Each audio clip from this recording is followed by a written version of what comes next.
As someone who used to be a Christian nationalist and literally wrote a book on it, I would love to define this for you.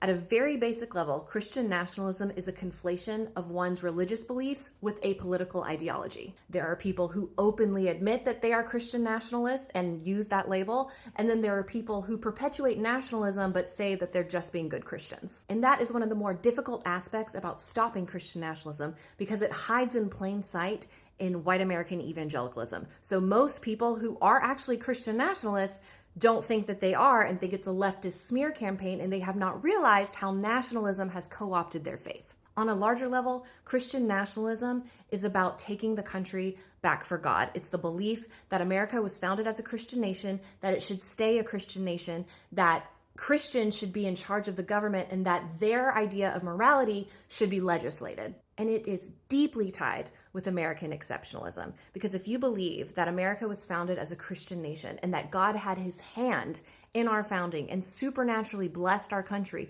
through all of its history and our wars, through everything, then you have to whitewash history and view America as always being the good guy. And any history that shows America as being the bad guy calls God into question, which is why there's such a war on education right now and this idea of revisionist history. Because if God is good, then America is good, and they will do whatever it takes to protect that narrative.